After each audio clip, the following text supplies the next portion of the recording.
കർത്താവിൻ്റെ പരിശുദ്ധ നാമം വാഴ്ത്തപ്പെടുമാറാകട്ടെ. ദൈവസന്നിധിയിലായിരിക്കുന്ന കർത്താവിൻ്റെ വിലപ്പെട്ട ദാസന്മാർക്ക് യേശുക്രിസ്തുവിൻ്റെ നാമത്തിൽ സ്നേഹവന്ദനം. പ്രിയ ജോസഫ് പാസ്റ്റർ, പ്രിയ സേവന ചാനൽ, പ്രിയ സ്വന്തം മോനച്ചൻ പാസ്റ്റർ, പ്രിയ സഹോദരൻ ജോബ് പാസ്റ്റർ, കർത്താവിൻ്റെ വേലയ്ക്ക് വേണ്ടി ഒരുങ്ങിക്കൊണ്ടിരിക്കുക നിങ്ങൾക്ക് ഏവർക്കും യേശുക്രിസ്തുവിൻ്റെ യേശുക്രിസ്തുവിൻ്റെ നാമത്തിൽ വേഗം വരുന്ന യേശുക്രിസ്തുവിൻ്റെ നാമത്തിൽ സ്നേഹവന്ദനം അറിയിക്കുന്നു. നിങ്ങളുടെ അനുവാദത്തോടെ ഞാൻ ഇരിക്കുക. സമാധിവരല്ലേ ഉള്ളൂ. എൻ്റെ സ്തോത്രം. നമുക്ക് ഒരുമിച്ച് ഇങ്ങനെ ഒരു ആത്മീയ കൂട്ടായ്മ കൂടണമെന്നുള്ളത് എൻ്റെ ഹൃദയത്തിലെ ഒരു ആഗ്രഹവും പ്രാർത്ഥനയുമായി. നമ്മളെത്രയോ കൂടിവരവുകൾ കൂടി വരുന്നുണ്ട്. ആ കൂട്ടത്തിലൊരു കൂടിവരവായിട്ട് ഇത് കാണണ്ട എന്നാണ് എൻ്റെ ഒരു ചിന്ത. കാരണം കർത്താവിനോട് ആ നിലയിൽ ഇടപെട്ടത് കൊണ്ടാണ് നിങ്ങളെയൊക്കെ ഇങ്ങനെ വിളിക്കാനിടയായത്. നിങ്ങൾക്കറിയാം, ഞാനൊരു കർത്താവിൻ്റെ എളിയദാസനായിട്ട് കർത്താവ് തരുന്നിടങ്ങളിലൊക്കെ പോയി ദൈവവചനം പറഞ്ഞുകൊണ്ടിരിക്കുക, അതിൻ്റെ ഫലങ്ങൾ പല സ്ഥലങ്ങളിൽ കണ്ടുകൊണ്ടിരിക്കുക, അപ്പോൾ തന്നെ വലിയ പ്രതികൂലങ്ങൾ ഉണ്ടായിക്കൊണ്ടിരിക്കുക. അത് കർത്താവിൻ്റെ ദാസന്മാരുടെ ശിഷ്യന്മാരുടെ ജീവിത ചരിത്രം നമ്മൾ പഠിച്ചു നോക്കുമ്പോൾ അന്നും ഇന്നും ഒക്കെ അങ്ങനെ തന്നെയാണ്. നമ്മൾ അതൊന്നും നോക്കി ഭാരപ്പെടേണ്ട. പൗലോസ് പറഞ്ഞതുപോലെ, ഒന്ന് ഞാൻ ചെയ്യുന്നു, പിൻപുള്ളതൊക്കെ മറന്ന് മുൻപിലുള്ളവന് വേണ്ടി ആഞ്ഞ് പരമരുടെ വിരുദ്ധനായി നമ്മൾ ഓട്ടക്കളത്തിലായിരിക്കുക, ലാക്കിലേക്ക് ലക്ഷ്യത്തിലേക്ക് ഓടിക്കൊണ്ടിരിക്കുക. ഇവിടെ ഒരു സഹോദരൻ പ്രാർത്ഥിച്ചപ്പോൾ ദേവദാസൻ പറഞ്ഞതുപോലെ, പരിശുദ്ധാത്മാവിനെ ദുഃഖിപ്പിക്കുന്നതൊന്നും നമ്മൾ പറയുകയോ ചെയ്യുകയോ ആ ഒന്നും ചെയ്യരുത്. എന്താണ് പരിശുദ്ധാത്മാവിനെ ദുഃഖിപ്പിക്കുന്നത് എന്ന് വചനത്തിലൂടെ പഠിക്കുമ്പോൾ അത് വളരെ ഗൗരവമായി എടുക്കേണ്ട ഒരു വിഷയം തന്നെയാണ്. സ്തോത്രം.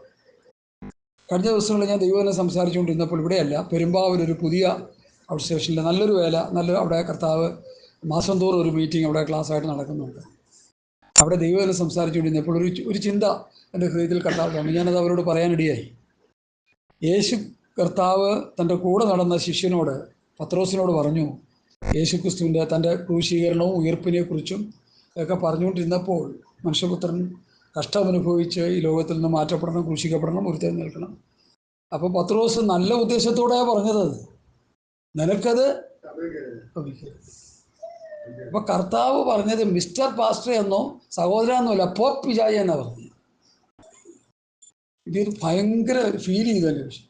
അപ്പോഴാണ് എനിക്ക് അതിൻ്റെ ഗൗരവം മനസ്സിലായത്. അപ്പോൾ ദൈവഹിതത്തിനെതിരായിട്ട് എന്തെങ്കിലും ഒരു സ്റ്റേറ്റ്മെൻറ്റ് ഒരു ദൈവദാസൻ പറയുമ്പോൾ അവനിൽ ആരാകാനാ സാധ്യത? പഠിച്ചോളാം. നമ്മളതിനൊക്കെ ലാഘവബുദ്ധിയോടെ കാണുന്ന വിഷയങ്ങളാണ്. ഒരു വചനത്തെ തെറ്റിച്ച് പറയുമ്പോൾ, അല്ലെങ്കിൽ ഒരു സഹോദരനോട് വളരെ ദോഷമായിട്ട് ഇടപെടുമ്പോൾ, പ്രവർത്തിക്കുമ്പോൾ, അത് ദൈവഹിതമില്ലാത്ത കാര്യങ്ങൾ ചെയ്യുമ്പോൾ പിശാച് അവിടെ ഇടപെടാൻ സാധ്യതകളുണ്ടെന്ന് ആ വേദഭാഗം നമ്മെ തരികയാണ്. അപ്പം അതുകൊണ്ട് പരിശുദ്ധാത്മാവിനെ ദുഃഖിപ്പിക്കുന്നതൊന്നും നമ്മുടെ ജീവിതത്തിൽ ഉണ്ടാകാൻ പാടില്ല. അപ്പോൾ തന്നെ ദുരുപദേശങ്ങൾക്കെതിരെ ശക്തമായി പ്രതികരിക്കുന്ന അപ്പോസ്തലന്മാരെ പോലെ തന്നെ നമ്മളും ആയിരിക്കണം. അതിന് യാതൊരു സംശയമില്ല കാര്യത്തിൽ. ഞാൻ സാധാരണ ഈ ദിവസങ്ങളിൽ പറഞ്ഞു വരുന്ന ഒരു കാര്യം, നായ്ക്കളെ സൂക്ഷിപ്പിൻ, ആകാത്ത വേലക്കാരെ സൂക്ഷിപ്പിൻ, പിന്നെ വിച്ഛേദനക്കാരെ സൂക്ഷിപ്പിൻ. ആരാ ഈ മൂന്ന് ഗ്രൂപ്പ്? ഈ മൂന്ന് ഗ്രൂപ്പാണ് ഇന്ന് ശുശ്രൂഷ ചെയ്തുകൊണ്ടിരിക്കുന്നവർ. അവരെന്ത് ചെയ്തുകൊണ്ടിരിക്കുക? സഭയെ അവർ തളർത്തിക്കൊണ്ടിരിക്കുക. സഭയെ കർത്താവിൻ്റെ വരവിന് വേണ്ടി ഒരുക്കേണ്ടതിന് പകരം ഈ മൂന്ന് ഗ്രൂപ്പ് സഭയെ ദൈവത്തിൽ നിന്ന് അകറ്റിക്കൊണ്ടിരിക്കുക. നമ്മളത് പറയുമ്പോൾ ഒരുപക്ഷെ മറ്റുള്ളവർക്ക് ഇഷ്ടപ്പെട്ടില്ല എന്ന് വന്നേക്കാം. എന്നാൽ യാഥാർത്ഥ്യം അതാണെന്ന് നമ്മൾ മനസ്സിലാക്കണം. സ്തോത്രം. ഇന്ന് പകലിൽ അനേക വേദഭാഗങ്ങൾ എൻ്റെ ഹൃദയത്തിലേക്ക് പൊങ്ങി വരുന്നെങ്കിലും എസ്പെഷ്യലി എഫേസ്യ ലേഖനം 4:11 മുതൽ 16 വരെയുള്ള വാക്യമാണ് നമ്മുടെ ചിന്താവിഷയമായിട്ട് നമ്മളെപ്പോഴും പഠിക്കുകയും ധ്യാനിക്കുകയും ചെയ്യുന്ന വേദഭാഗങ്ങൾ തന്നെയാണ്. ഇത് വലിയ പുതുമയായിട്ടൊന്നും ഇരിക്കുന്നില്ല. നമുക്കതൊന്ന് വായിക്കാം. എഫേസ്യ ലേഖനം 4:11 മുതൽ 16 വരെയുള്ള വേദഭാഗങ്ങൾ. അവൻ ചിലരെ അപ്പോസ്തലന്മാരായും ചിലരെ പ്രവാചകന്മാരായും ചിലരെ സുവിശേഷകന്മാരായും ചിലരെ ഇടയന്മാരായ ഉപദേശമായി നിയമിച്ചിരിക്കുന്നു. അത് നാം എല്ലാവരും വിശ്വാസത്തിലും ദൈവത്തിലുള്ള പരിജ്ഞാനത്തിലുള്ള ഐക്യതയും തികഞ്ഞ പരിശുദ്ധവും ക്രിസ്തുവിന്റെ സമ്പൂർണ്ണതയായ പ്രായത്തിന്റെ അളവ് പ്രാപിക്കുമ്പോഴും ശിഷ്യന്മാർ യഥാസ്ഥാനത്തിലുള്ള ശുശ്രൂഷയുടെ വേലയ്ക്കും ക്രിസ്തുവിന്റെ ശരീരത്തിന്റെ ആത്മിക വർദ്ധനയ്ക്കും ആകുന്നു. അങ്ങനെ നാം ഇനി മനുഷ്യരുടെ ചതിയാലും ഉപായത്താലും തെറ്റിച്ചുകൊള്ളുന്ന തന്ത്രങ്ങളിൽ കുടിപോകാൻ തക്കവണ്ണം ഉപദേശത്തിലെ ഓരോ കാറ്റിനാൽ അരഞ്ഞുറയുന്ന ശിശുക്കളായിരിക്കാതെ സ്നേഹത്തിൽ സംസാരിച്ചുകൊണ്ട് ക്രിസ്തു എന്ന തലയോളം സകലത്തിലും വളരുവാൻ ഇടയാകും. ചെല്ലുമ്പോൾ യുക്തമായി ചേർന്ന് ഏകീഭവിച്ചും ഓരോ അംഗത്തിന്റെ അതത് വ്യാപാരത്തിന് ഒത്തവണ്ണം ഉദവി നീക്കാനുള്ള ഏത് സന്ധ്യാലും വേഗത്തിലുള്ള പതിനേക്കായി അവനിൽ നിന്ന് വളർച്ച പ്രാപിക്കും. ഈ വാക്യത്തെ ദൈവം സ്തോത്രം ചെയ്യാം. കർത്താവ് ഈ വചനത്തിലൂടെ നമ്മളോട് ഇടപെടലായി സ്തോത്രം ചെയ്യാം. നല്ല ദൈവമേ, സ്വർഗീയ പിതാവേ, വായിച്ച വേദഭാഗത്തെ വാഴ്ത്തി നുറുക്കി ഞങ്ങൾക്ക് തരണമേ. ഈ വചനത്തിൽ നിന്ന് ഭക്ഷിച്ച് ബലപ്പെട്ട് ശക്തിപ്പെട്ടു പോകുവാൻ കർത്താവ് സഹായിക്കണം. വചനത്തിനെതിരെയുള്ള എല്ലാ പോരാട്ടങ്ങളെയും ഞങ്ങൾ ശാസിക്കുന്നു. ഒരുക്കപ്പെട്ട നിലം പോലെ ദൈവസന്നിധിയിൽ നിന്ന് ഞങ്ങൾ ഈ വചനങ്ങളെ ഏറ്റെടുത്ത് അനുഗ്രഹിക്കപ്പെട്ടവരായി മടങ്ങി പോകാൻ കർത്താവ് സഹായിക്കണം. പ്രാർത്ഥനയുടെ അങ്ങനെ ചെയ്താട്ട മഹത്വം കർത്താവിന് യേശുവിൻ്റെ നാമത്തിൽ തന്നെ. നമ്മൾ 1, 2, 3, 4, 5, 6, 7 പേര് ദൈവസന്നിധിയിലുണ്ട്. കുഞ്ഞിനെ കൂട്ടാതെ ആണെങ്കിൽ കർത്താവിന് കൂടെ ചേർത്ത് 7 പേര്, കുഞ്ഞിനെ കൂടി ചേർത്തിയാൽ 8 പേര്, 7 ഒരു പൂർണ്ണസംഖ്യയാണ്. അപ്പോൾ ആളുടെ പെരുപ്പത്തിൽ നമ്മൾ നോക്കണ്ട. കടന്നു വന്ന ജനത്തിൻ്റെ ഒരുക്കം, ഹൃദയം നിലവാരം അറിഞ്ഞ് കർത്താവ് നമ്മളെ ബലപ്പെടുത്തി സന്തോഷത്തോടെ ആയിരിക്കും, വളരെ പ്രാർത്ഥനയോടെ ദൈവസന്നിധിയിലായിരിക്കും. ഞാൻ ഈ വേദപുസ്തകത്തിൽ 25 വർഷം ഈ വചനഭാഗം ഞാൻ വായിച്ചിട്ടില്ല, ഞാൻ പഠിച്ചിട്ടില്ല, ഞാൻ അറിഞ്ഞിട്ടില്ല. അതിൽ നിന്ന് നിങ്ങൾ എന്തായിരിക്കും മനസ്സിലാക്കേണ്ടത്? ഒത്തിരി കാര്യങ്ങൾ അതിൽ നിന്ന് മനസ്സിലായി. ഇപ്പോൾ ഈ പറഞ്ഞ സ്റ്റേറ്റ്മെൻറ്റിൽ നിന്ന് ഞാനൊരു വിശ്വാസിയായിരുന്നിട്ട് എനിക്ക് ഈ വചനഭാഗം അറിയില്ല, വായിച്ചില്ല, പഠിച്ചില്ല, കേട്ടില്ല എന്ന് പറയുമ്പോൾ എന്താ നമ്മൾ അതിൽ നിന്ന് മനസ്സിലാക്കേണ്ടത്? ആരും അത് പറഞ്ഞു തന്നില്ല. ഇന്ന് തന്നെയല്ലേ 25 ദിവസം ഒരു വിശ്വാസിയായിട്ട് 25 വർഷം ആരും പറഞ്ഞു തന്നിട്ടില്ല. എന്നാൽ ഇതല്ലേ പഠിക്കേണ്ടത്? ഇത് പഠിക്കണ്ടേ? ഞാൻ മറ്റു വിശദാംശങ്ങളിലേക്കൊന്നും പോകുന്നില്ല. ഇന്ന് വചനം പഠിക്കുന്നില്ല, പഠിപ്പിക്കുന്നില്ല എന്നൊരു വലിയ പരാജയം ഇന്നത്തെ ക്രൈസ്തവ ഗോളത്തിനുണ്ട്. അതിൻ്റെ മൂല്യച്യുതി സഭയ്ക്കുണ്ട്, ക്രൈസ്തവ ഗോളത്തിനുണ്ട്. റോമാസഭയെ റോമാലേഖനം 6-ാം അധ്യായം പഠിക്കുമ്പോൾ നിങ്ങളെ പഠിപ്പിച്ച ഉപദേശ രൂപം, റോമാലേഖനം 16-17 പഠിക്കുമ്പോൾ നിങ്ങൾ പഠിച്ച ഉപദേശത്തിന് വിപരീതമായി. അപ്പോൾ സഭയെ ഉപദേശം പഠിപ്പിച്ചു അപ്പോസ്തലന്മാർ, സഭ അത് പഠിച്ചു. ഇവിടെയാണ് വേദപുസ്തകത്തിൽ കാണുന്ന റോമാസഭ, കൊരിന്ത് സഭ, ഗലാത്യ സഭ, ഫിലിപ്പി സഭ, എഫേസ്യ സഭ, തെസ്സലോനിക്ക സഭ ആദിയായ സഭകളുടെ ആത്മീക പുരോഗതിയുടെ കാരണം എന്തെന്ന് ചോദിച്ചാൽ, സഭയെ അപ്പോസ്തലന്മാർ ഉപദേശം പഠിപ്പിച്ചു, സഭ അത് പഠിച്ചു. തെളിവ് പ്രവൃത്തി പുസ്തകം 9-ാം അധ്യായത്തിൻ്റെ സ്തോത്രം 31-ാമത്തെ വാക്യം. അങ്ങനെ ഗലീല, യഹൂദ, ഗലീല, ശമരിയ എന്നീ ദേശങ്ങളിലൊക്കെയും സഭയ്ക്ക് സമാധാനമുണ്ടായി. അത് ആത്മീയ വർധന പ്രാപിച്ചു. അതെന്ന് പറയുമ്പോൾ സഭ ആത്മീയ വർധന പ്രാപിച്ചു. കർത്താവിനോടുള്ള ഭക്തിയിലും പരിശുദ്ധാത്മാവിൻ്റെ പ്രബോധനത്തിലും നടന്ന് പെരുകിക്കൊണ്ടിരുന്നു. ആരെക്കുറിച്ചാണ് പറയുന്നത്? സഭയെക്കുറിച്ചാണ്. പ്രവൃത്തി 16-5 കൂടി ഒന്ന് വായിക്കാം. സമയം പെട്ടെന്ന് നേടാനാണ് ഞാൻ തന്നെ അങ്ങ് വായിക്കുന്നത്. 16-5 കൂടി. അങ്ങനെ സഭകൾ വിശ്വാസത്തിൽ ഉറയ്ക്കുകയും എണ്ണത്തിൽ ദിവസേന പെരുകുന്നു എന്നുള്ളത് ചിലർ പറയും, പാഷ ഇന്ന് പെരുകിക്കൊണ്ടിരിക്കുക.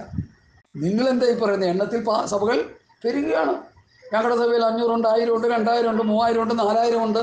നല്ലൊരു പാഷ പറഞ്ഞ് 8 ലക്ഷം ഉണ്ട് ഞങ്ങളെല്ലാം കൂടി. നല്ല കാര്യമാണ്. വിശ്വാസത്തിൽ ഉറയ്ക്കുന്നുണ്ടോ? ചോദ്യം. പ്രത്യാശയിൽ ഉറയ്ക്കുന്നുണ്ടോ? ദൈവസ്നേഹമുള്ളവരാണോ?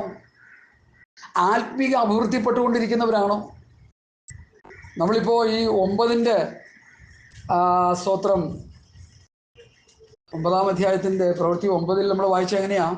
അതാണ് ഏറ്റവും പ്രധാനമായിട്ട് നമ്മൾ എടുക്കേണ്ടത്. അങ്ങനെ യഹൂദ, ഗലീല, ശമരിയ ദേശങ്ങളിൽ സഭയ്ക്ക് സമാധാനമുണ്ടായി.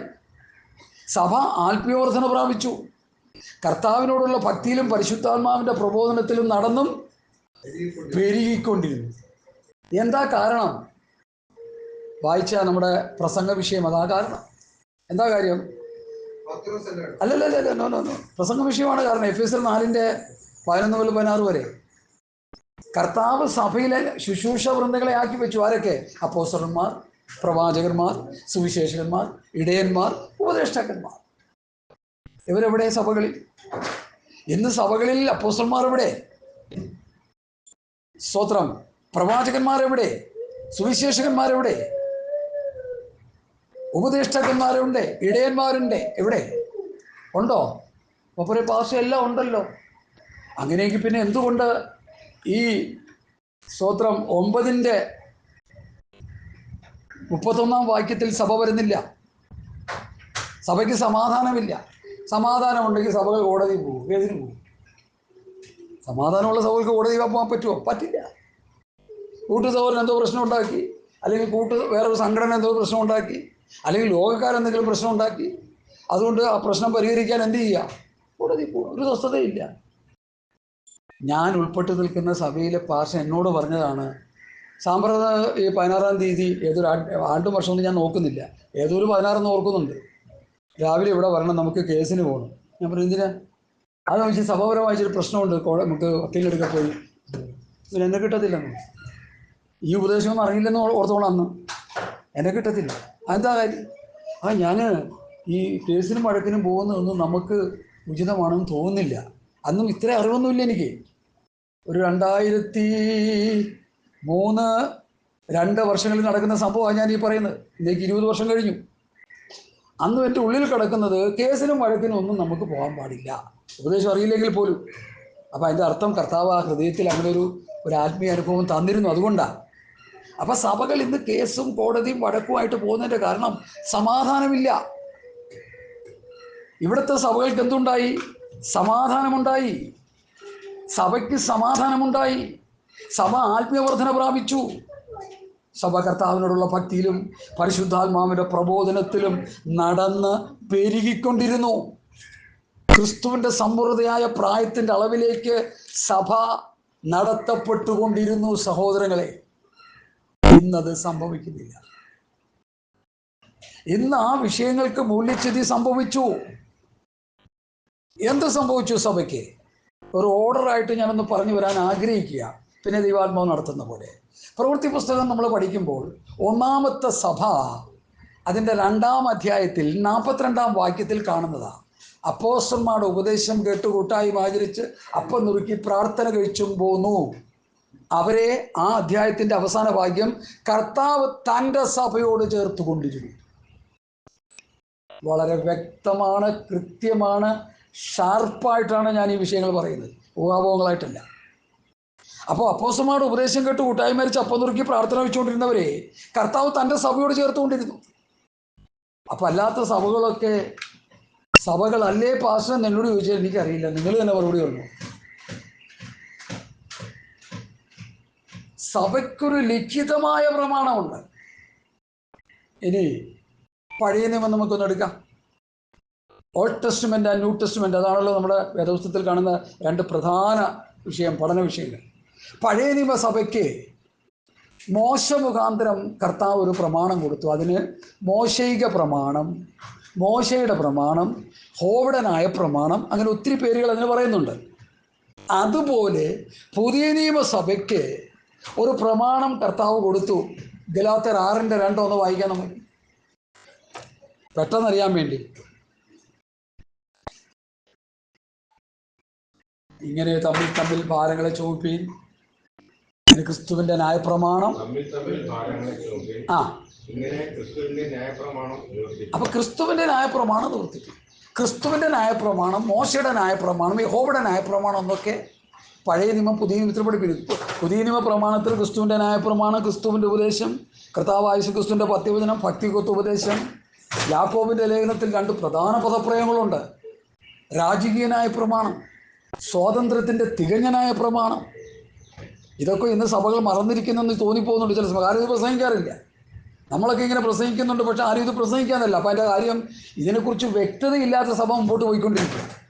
ദൈവസഭ നവീകരണം എന്നൊരു പുസ്തകം കർത്താവിൻ്റെ ദാസൻ പാസ്റ്റർ C.C. ജോർജ് എഴുതിയത് എൻ്റെ കയ്യിൽ കോപ്പിയുണ്ട്. ഞാനത് കോപ്പി എടുക്കാൻ ആഗ്രഹിക്കുന്നുണ്ട്. നിങ്ങൾക്ക് താല്പര്യമുണ്ടെങ്കിൽ ഞാൻ നിങ്ങൾക്കത് ഫ്രീ ആയിട്ട് തന്നെ എടുത്തു തരാൻ താല്പര്യമുണ്ട്, എനിക്ക് ആഗ്രഹമുണ്ട്.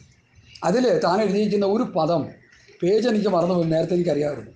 ഈ പേജിൽ ഇങ്ങനെ എഴുതിയിരിക്കുന്നു: സഭ അതിൻ്റെ യഥാർത്ഥ പാത വിട്ട് അബദ്ധസഞ്ചാരം ചെയ്തുകൊണ്ടിരിക്കുന്നു.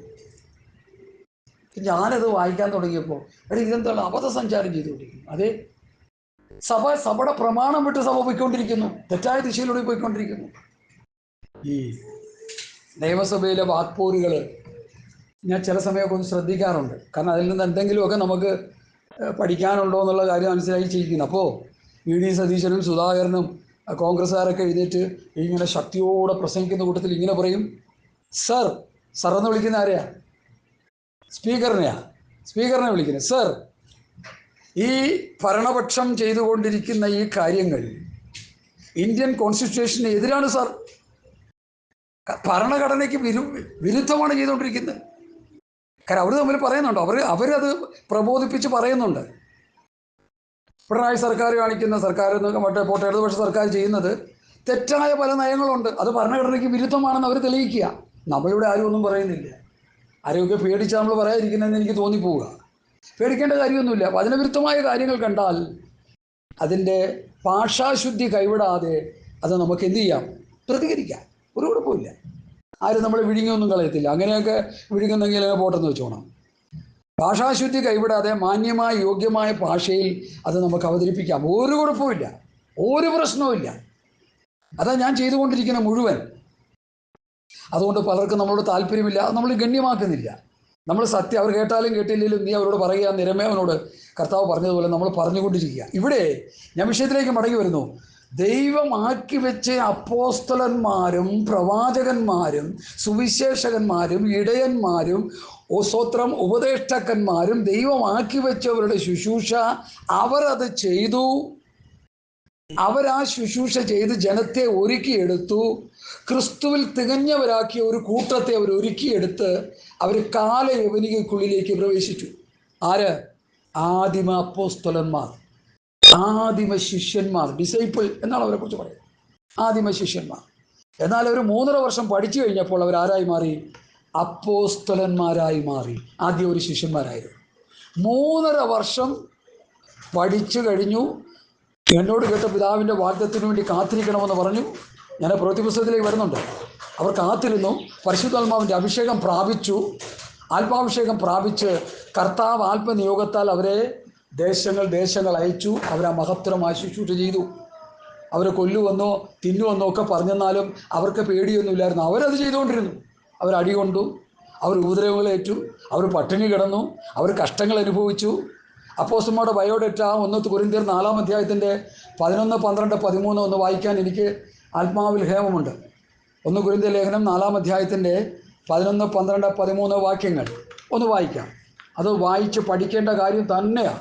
കാരണം ഇന്നത്തെ ശിഷ്യന്മാരും അന്നത്തെ ശിഷ്യന്മാരും തമ്മിലുള്ള വ്യത്യാസം നമ്മൾ അറിഞ്ഞിരിക്കണ്ടേ? അതിനുവേണ്ടി വായിക്കാം. ഈ നാഴിക വരെ ഞങ്ങൾ വിശന്നും ദാഹിച്ചും ഉടുപ്പാനില്ലാതെയും കുത്തുകൊണ്ടും സ്ഥിരവാസം കൂടാതെയും ഇരിക്കുന്നു. സ്വന്തം കൈയാൽ വേല ചെയ്ത് അധ്വാനിക്കുന്നു. ശകാരം കേട്ടിട്ട് ആശീർവദിക്കുന്നു. ഉപദ്രവം കേട്ടിട്ട് സഹിക്കുന്നു. ദൂഷണം കേട്ടിട്ട് നല്ല വാക്ക് പറയുന്നു. ഞങ്ങൾ ലോകത്തിന്റെ ചവറ് പോലെ ഇന്ന് വരെയും സകലത്തിന്റെ അഴുക്കായി തീർന്നിരിക്കുന്നു. ശ്രദ്ധിക്കണേ, ഞാനിതിന്റെ യാഥാർത്ഥ്യം തുറന്നു വയ്ക്കാൻ ആത്മാവിൽ ആഗ്രഹിക്കുക. കർത്താവിൻ്റെ കൂടെ നടന്ന്, ഇനി ഒന്നുകൂടി കയറ്റി പറഞ്ഞാൽ പ്രവൃത്തി പുസ്തകം 10-ാം അധ്യായത്തിൽ മഹത്വീകരിക്കപ്പെട്ട കർത്താവിൻ്റെ അല്ലെങ്കിൽ ഉയർത്തെഴുന്നേറ്റ കർത്താവിൻ്റെ കൂടെ തിന്നുകുടിച്ച് നടന്നവരായ ആദിമ അപ്പോസ്തലന്മാരെന്ന് പറയുന്ന ഡിസൈപ്പിൾസ്, അവരുടെ സാക്ഷ്യമാണ് നമ്മൾ കേട്ടത്. ഈ നാഴിക വരെ ഞങ്ങൾ വിശന്നും ദാഹിച്ചും കുത്തുകൊണ്ടും സ്ഥിരവാസം കൂടാതെ ഇരിക്കുന്നു. സ്വന്തം കയ്യിൽ വേല ചെയ്ത് അധ്വാനിക്കുന്നു. ശകാരം കേട്ടിട്ട് ആശീർവദിക്കുന്നു. ഉപദ്രവം കേട്ടിട്ട് സഹിക്കുന്നു. ദൂഷണം കേട്ടിട്ട് നല്ല വാക്ക് പറയുന്നു. ഞങ്ങൾ ലോകത്തിൻ്റെ ചവറ് പോലെയും ഇന്നുവരെയും സകലത്തിൻ്റെയും അഴുക്കായും തീർന്നിരിക്കുന്നു. ഇതാ ശിഷ്യന്മാരുടെ ഒരു ചിത്രം. നിങ്ങളൊക്കെ വളരെ നന്നായി ദൈവവചനം പഠിക്കുകയും പഠിപ്പിക്കുകയൊക്കെ ചെയ്യുന്നവരാ, നല്ല വചനജ്ഞാനമുള്ളവരാ നിങ്ങളുടെ എൻ്റെ മുമ്പിൽ ഇരിക്കുന്നത്. സ്തോത്രം. നിങ്ങളൊന്ന് ചിന്തിച്ച് നോക്കിയേ, ഇന്നത്തെ ശിഷ്യന്മാർ ഈ ശിഷ്യന്മാരുമായിട്ട് വല്ല ബന്ധമുണ്ടോ? ഒരു ബന്ധവുമില്ല. എൻ്റെ ആക്കി പറഞ്ഞ കുലബന്ധം പോലും ഇല്ല, ഒരു ബന്ധവുമില്ല. അപ്പോൾ ഏത് ശിഷ്യന്മാരാ സ്വർഗത്ത് പോകുന്നത്? ഇന്നത്തെ ശിഷ്യന്മാർ പോവുക, അവർ പോവുക, നമ്മൾ പോവും. ഈ ശിഷ്യത്വത്തിൻ്റെ പാതയിലേക്ക് വന്ന് കഷ്ടങ്ങളും ബുദ്ധിമുട്ടുകളും പ്രയാസങ്ങളും പോരാട്ടങ്ങളും വെല്ലുവിളികളും ഒക്കെ അനുഭവിച്ച് ഞാൻ മുൻപോട്ട് പോയിക്കൊണ്ടിരുന്നപ്പോൾ കർത്താവ് എന്നെ പഠിപ്പിച്ച വേദഭാഗമായത്. ഞങ്ങൾ വിശന്നിരിക്കുന്നു, ദാഹിച്ചിരിക്കുന്നു, ഞങ്ങൾക്ക് ഉടുപ്പാനില്ല, കുടിക്കാനില്ല, വസ്ത്രമില്ല, ഞങ്ങൾ ലോകത്തിൻ്റെ ചവറ് പോലെയാണ്, ഞങ്ങൾ അഴുക്കാണ്. കോർപ്പറേഷൻ്റെ ലോറി അടയ്ക്കാതെ രാവിലെ സമയം വേസ്റ്റ് എടുത്ത് പോകുമ്പോൾ ഒരു 10 മീറ്റർ ദൂരത്തിൽ അവ വണ്ടിയുടെ പുറകെ ഒന്ന് പോയി നോക്കണം. ചവറ് വണ്ടി പോകുന്നതിൻ്റെ സുഗന്ധം നമുക്ക് മനസ്സിലാകണമെങ്കിൽ. ഞാൻ സാധാരണ ചെയ്യുന്നത് ആ വണ്ടി പൊട്ടുന്നതിൽ ഒതുക്കിയിടും സൈഡിൽ. കാരണം അവർ പോയി കഴിഞ്ഞിട്ട് നമുക്ക് വല്ല പോകാൻ പറ്റത്തില്ല. ആത്മീകമായ നിലയിൽ ലോകം അവരെ റിജക്റ്റ് ചെയ്തിരുന്നു. ശിഷ്യന്മാരെ അവർ ലോകത്തിൻ്റെ അഴുക്ക് പോലെയാണ് അവരെ കണ്ടത്. ഇപ്പം നമുക്കൊരു സ്ഥലത്ത് ഒരു കസേര കിട്ടിയില്ലെങ്കിൽ അപ്പോൾ പിണങ്ങി, പ്രാർത്ഥിക്കാൻ അവസരം കൊടുത്തില്ലെങ്കിൽ അപ്പോൾ പിണങ്ങി. എനിക്കറിയാം, എൻ്റെ അമ്മ മരിച്ചു കിടക്കുന്ന സമയത്ത് ഒരു പാസ്റ്റർ, പേരും പ്രസ്ഥാനമൊന്നും ഞാൻ പറയുന്നില്ല, ശുശ്രൂഷിക്കാനും പ്രാർത്ഥിക്കാനും അവസരം കൊടുത്തില്ല. ആ പാസ്റ്റർ ഇന്ന് പ്രസ്ഥാനത്തിൻ്റെ വലിയൊരാളാണ്. ഞാൻ നോക്കുമ്പോൾ കടന്നൽ കുത്തി പോലെയുള്ള കയ്യെ കൊടുത്ത് കയ്യൊക്കെ തട്ടിക്കളി. കാരണം അത് പറ്റി, സമയം കൊടുത്തില്ല. എനിക്കവിടെ പ്രസംഗിക്കാൻ അനുവാദം തന്നില്ല, നിങ്ങൾ എന്നെ കൊണ്ട് പ്രസംഗിപ്പിച്ചില്ല. ഇതാണ് എൻ്റെയും നിങ്ങളുടെയും ചിന്തഗതി ആണെങ്കിൽ നമ്മൾ റോങ്ങായിട്ട് പോയിക്കൊണ്ടിരിക്കുക. നമുക്കെങ്ങും സ്ഥാനം കിട്ടത്തില്ല. നമുക്കെങ്ങും നമ്മൾ ഉദ്ദേശിക്കുന്ന പോലെയുള്ള ഗുണനിലവാരമൊന്നും നമുക്കാരും തന്നുവെന്ന് വരികയില്ല. നമുക്ക് കസേര കിട്ടിയെന്ന് വരികയില്ല. 94കാരനായ ദൈവവൃത്തിയാണ്. അന്ന് അദ്ദേഹത്തിന് 94 കുറച്ചുകൂടി പ്രായം കുറവാണ്, 5-6 വയസ്സ് കുറച്ച് കൂട്ടിക്കോ. അദ്ദേഹം ഒരു വർക്ക് ശുശ്രൂഷയിൽ പോയിട്ട് അദ്ദേഹത്തിന് സ്ഥാനം കൊടുത്തില്ല. എന്താ കാര്യം?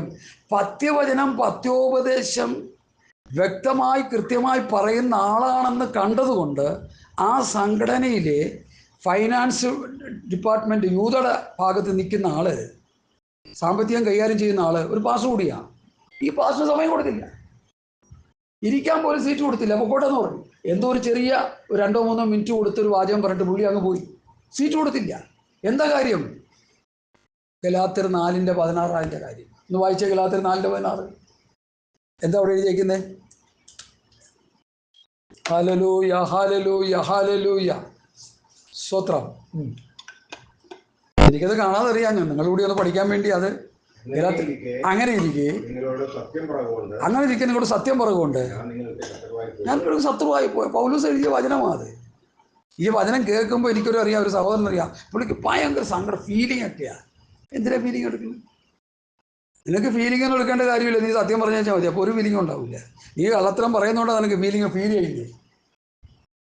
യഥാർത്ഥ രക്ഷന്റെ സുവിശേഷം ഗലാത്യ ദേശത്ത് പോയി പ്രസംഗിച്ചൊരു സഭയെ വാർത്തുണ്ടാക്കി ആ സഭയെ ക്രിസ്തുവിൻ്റെ വരവിന് വേണ്ടി ഒരുക്കിക്കൊണ്ടിരിക്കുന്ന സമയത്ത് പരിച്ഛേദന ഉപദേശം പ്രസംഗിക്കുന്ന ചിലർ നുഴഞ്ഞു വന്ന് ആ ദുരുപദേശം സഭയിൽ പ്രസംഗിച്ച് ജനത്തെ ക്രിസ്തുവിൽ നിന്ന് അകറ്റിക്കളഞ്ഞപ്പോൾ പൗലോസ് ഗലാത്യ സഭയോട് പറഞ്ഞൊരു പദമാണ് ഗലാത്യർ 3:1. എന്താണ് ആ വാക്ക്? കാണാതെ അറിയില്ലേ നമുക്ക്? യേശു ക്രിസ്തുവിനെ ക്രൂശിക്കപ്പെട്ടവനായ നമ്മുടെ കൺമുമ്പിൽ വരച്ചു കിട്ടിയിരിക്കെ നിങ്ങളെ ശുദ്രം ചെയ്ത് മയക്കിയതാണ്. ആദ്യമായ കാര്യങ്ങൾ ഇങ്ങോട്ട് പറഞ്ഞ് വന്നാണ് 4:16 പറയുന്നത്, ഞാൻ സത്യം പറയുകൊണ്ട് നിങ്ങളുടെ ശത്രുവായി.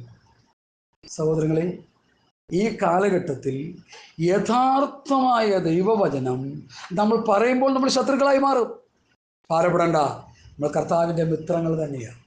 നീ കർത്താവിൻ്റെ മകനും കർത്താവിൻ്റെ ദാസനും തന്നെയാ.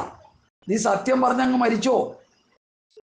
അസത്യം പറഞ്ഞ് നരകത്തിൽ പോകുന്നതിനേക്കാൾ സത്യം പറഞ്ഞ് മരിച്ചു പോകുന്നതാണ് നല്ലത്.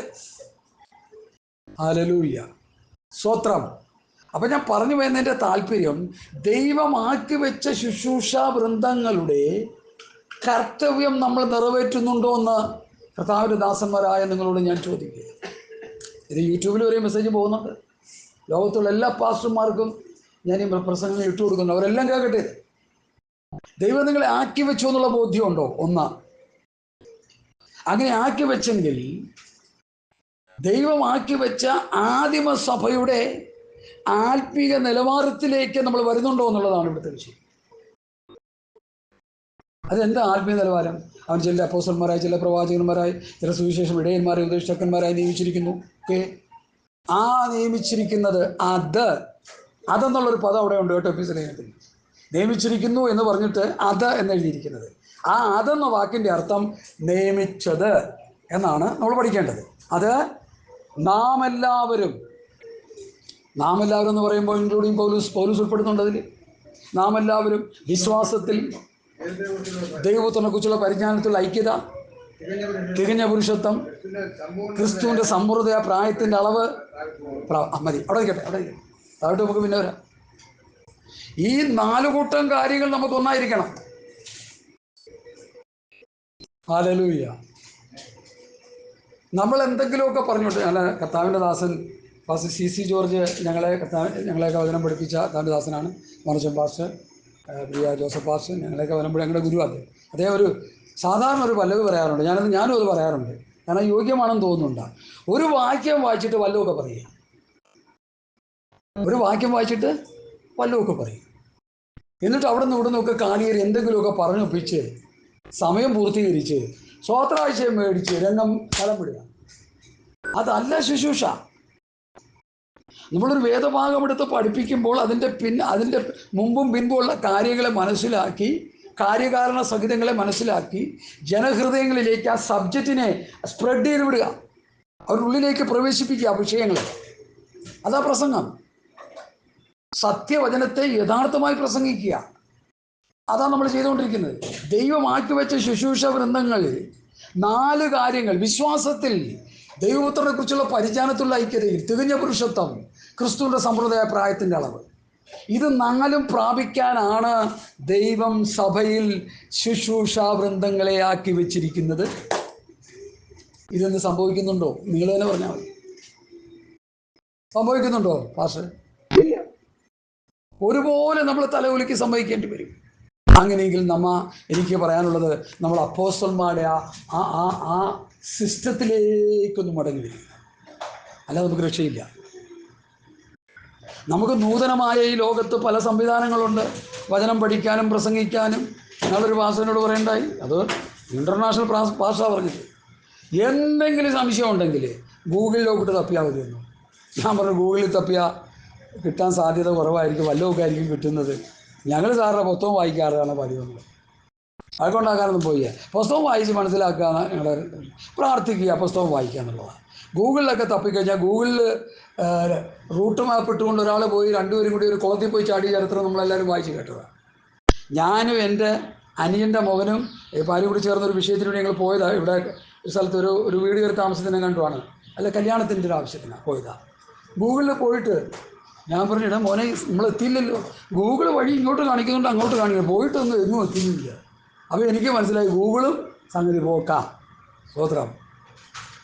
ഇവിടുന്ന് ഇന്ത്യയിൽ നിന്ന് അമേരിക്കയിലേക്ക് പറക്കാൻ വേണ്ടി മനുഷ്യൻ കണ്ടുപിടിച്ച വിമാനത്തിൽ നമ്മൾ പോകുന്നു. അങ്ങ് ചെന്നെത്തുമെന്നുള്ള വല്ല ഉറപ്പുമല്ലോ ഉണ്ടോ? ദൈവം അനുഭവിച്ച് അങ്ങ് ചെന്നെത്തി ഇടയ്ക്ക് വെച്ച് പൊട്ടിയാൽ പോയി. അപ്പം മനുഷ്യൻ്റെ കണ്ടുപിടുത്തങ്ങളൊക്കെ അത് എന്താണ്? കുറവുള്ളതാണ്, അത് തികഞ്ഞതല്ല. അതിന് ദോഷം സംഭവിക്കാതിരിക്കാം. എന്നാൽ ദൈവവചനത്തിന് എന്ത് ചെയ്യില്ല? ഒരിക്കലും മാറ്റം സംഭവിക്കുകയില്ല. കർത്താവ് പറഞ്ഞ വചനങ്ങൾക്ക് യാതൊരു കോട്ടവും സംഭവിക്കുന്നില്ല. അത് ഉവ്വ് എന്ന് തന്നെയാണ്. അതുകൊണ്ട് പ്രിയമുള്ളവരെ, നമ്മൾ വചനത്തിലേക്ക് മടങ്ങി വരിക. ഈ വചനത്തിലേക്ക് മടങ്ങി വരിക എന്ന് പറയുമ്പോൾ നമുക്ക് തെറ്റിദ്ധാരണ ഉണ്ടാകരുത്. ഇന്ന് പകലിൽ നമ്മൾ പഠിച്ചുകൊണ്ടിരിക്കുന്നതനുസരിച്ച് അപ്പോസ്തലന്മാരുടെ ഉപദേശത്തിലേക്കും അവരുടെ പഠിപ്പിക്കലിലേക്കും നമ്മൾ മടങ്ങി വരിക. അതാണ് ശരിയായ റൂട്ട്. ആ ശരിയായ റൂട്ട് മാപ്പിലൂടെയാണ് ഞാൻ നിങ്ങളെ കൊണ്ടുപോകാൻ ഇന്ന് പൽക്കാലം കർത്താവിൽ ശരണപ്പെട്ടായിരിക്കുന്നത്. എനിക്ക് മറ്റൊന്നും നിങ്ങളോട് പറയാനില്ല. ദൈവവചനത്തിലേക്ക് നമ്മൾ മടങ്ങി വരിക, ഉപദേശത്തിലേക്ക് മടങ്ങി വരിക, അപ്പോസ്തലന്മാർ പറഞ്ഞതുപോലെ പ്രസംഗിക്കുക, അവർ സഭയെ നടത്തിയതുപോലെ നമ്മൾ സഭയെ നടത്തുക. അവർ സഭയെ പ്രസംഗിച്ച് നമ്മൾ 9:31 എന്താ നമ്മൾ വായിച്ചത്? പ്രവൃത്തി 9:31. അത് നമ്മുടെ മനസ്സിൽ വെച്ചോണം. എപ്പോഴും പ്രസംഗിപ്പിച്ച് എന്ത് ചെയ്യുക? സഭയ്ക്ക് സമാധാനം ഉണ്ടാകണം, ആത്മീയ വർധന പ്രാപിക്കണം, കർത്താവിനോടുള്ള ഭക്തിയിലും പരിശുദ്ധാത്മാവിൻ്റെ പ്രബോധനത്തിലും സഭ നടന്ന് പെരുകിക്കൊണ്ടിരിക്കണം. ഇല്ലെങ്കിൽ സഭയ്ക്ക് കർത്താവിൻ്റെ ഒരു പോകാൻ പറ്റത്തില്ല. അത് പറയുമ്പോൾ എല്ലാവർക്കും നിരാശയായിരിക്കും. നിരാശപ്പെടണ്ട. അങ്ങനെയുള്ളവർക്കൊരു സുവാർത്ത അറിയിക്കാനും കൂടിയാണ് ഞാൻ ഈ പ്രസംഗിക്കുന്നത്. വേറൊരു കർത്താവ് നിങ്ങൾക്ക് വേണ്ടി വരുന്നുണ്ട്. അല്ലേ ജോസഫച്ച? ഏതാ വേറൊരു കർത്താവ്? Antichrist. വല്ല ഗുണമുള്ള കാര്യമാണോ അത്? ഇതിന് പോയില്ലെങ്കിൽ പിന്നെ അതല്ലാണ്ട് വേറെ എന്താ വഴി? ഓരോ ഓപ്ഷനില്ല. ഒന്നുകിൽ അതിൽ, അല്ലെങ്കിൽ ഒന്നുകിൽ കർത്താവിൻ്റെ വരവിൽ കർത്താവിനോടൊപ്പം ആയിരിക്കുക, അല്ലെങ്കിൽ കൈവിടപ്പെട്ടു പോയവരുടെ കൂട്ടത്തിൽ യേശുക്രിസ്തുവിൻ്റെ കിരാത ഭരണത്തിൻ്റെ കീഴിൽ. ഞാൻ സാധാരണ പറയുന്നത്, റോഡ് ടാർ ചെയ്യാൻ നേരത്ത് ഈ ടാർ ചെയ്യാനായിട്ട് അമർത്തുന്ന ഒരു സിസ്റ്റം ഉണ്ടല്ലോ, എന്താ അതിന് പറയുന്നത്? ടാർ അമർത്താനായിട്ട് ഉദ്ദേശിക്കുന്നത് റോളർ. ഇപ്പോൾ അതിന് നൂതന സംവിധാനമാണ്. ഈ ടാറും കുന്തവും എല്ലാം കൂടി വീഴുകയും വീണ ഉടനെ തന്നെ അമർത്തുകയും എല്ലാം കൂടി ചെയ്യുന്ന യൂറോപ്യൻ സിസ്റ്റങ്ങളാണ് ഇപ്പോൾ ചെയ്യുന്നത്. പണ്ടത്തെ പോലെ ചാക്കും പിടിച്ച് ആ റോളറിൻ്റെ പുറകെ വെള്ളം നിറച്ചുകൊണ്ടൊന്നും ഇരിക്കത്തില്ല. അതൊക്കെ പുരാതനമൊക്കെ ഇപ്പോൾ പോയി. ഇപ്പോൾ നനവും എല്ലാം ഓട്ടോമാറ്റിക്കാണ്. നല്ലോണം അമർത്തുക. അതുപോലെ യേശുക്രിസ്തുവിൻ്റെ കിരാത ഭരണത്തിൻ്റെ കീഴിൽ നമ്മൾ കിടന്ന് ഞെരിഞ്ഞ് വരാനിടയായി. എങ്ങനെ വായിക്കുക? ആ എഫെസ്യർ 4:4 സ്തോത്രം, ആ ഭാഗം തന്നെ ഒന്ന് വായിച്ചേ.